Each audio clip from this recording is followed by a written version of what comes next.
Hello everyone आमर आउ गोटे नुआ ब्लॉग को आपण माने को सकाळ सकाळ मामा एठी चकुली पिठा करथिला त मु फुलकोबी भजा चकुली पिठा पिया सहित टिके खाइ देली। कोन खाउचु? मैंगो। मैंगो खाउचु? केमिति लागुची?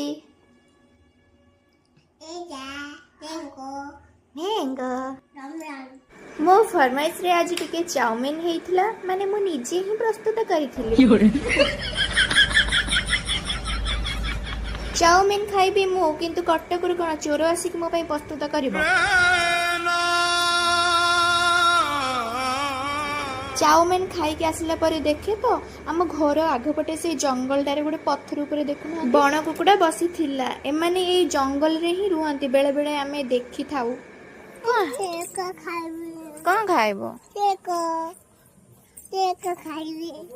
केक खाइबो? हां मु खाइबी। कौन खाइबो? केक। केक खाइबो? नहीं सब खाइबो।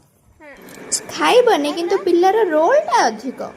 राति रे आज मु खाइथिली भात को चिकन। आपण जाई कि जल्दी जल्दी सब्सक्राइब कर दियंतु याडे सियाडे न देई ध्यान। रहूची संग माने टाटा पुनी परवर्ती वीडियो रे देखा हबो।